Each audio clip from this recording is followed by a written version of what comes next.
Assalamualaikum, good morning! Good morning sa inyong lahat.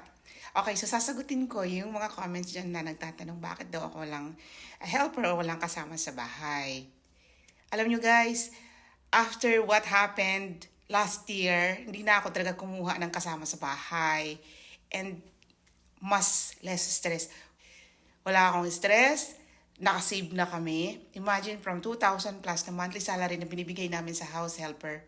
Naging 500 plus na lang to 1,000 maximum.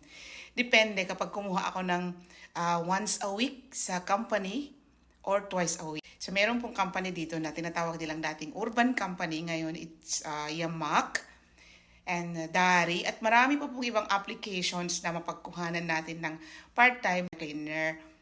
Ang galing nilang maglinis po and wala akong masabi. Pag 4 hours po papalinis ko, yung second floor lang.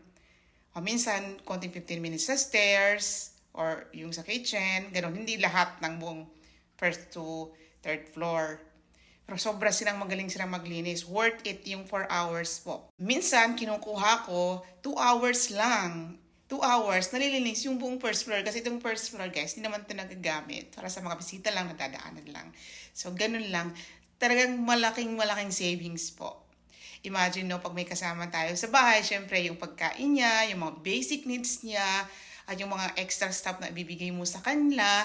So, nakasave ka na doon. Plus, yung stress na, alam mo, yung makikitungo ka sa ibang tao na hindi mo pakilala. Yeah. So, ganon. In my case, kasi ako malalaki ng mga anak ko, hindi naman na nila talaga kailangan ng, someone to help them.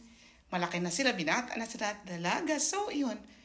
Pero pag may mga maliliit pa na anak, siguro, kailangan niya talaga ng kasama sa bahay, like 24 hours. In the future, kukuha din ako ng mga kasama sa bahay. But ngayon, less stress, mashallah, and less gastos. Ayun po, wala tayong kasama sa bahay.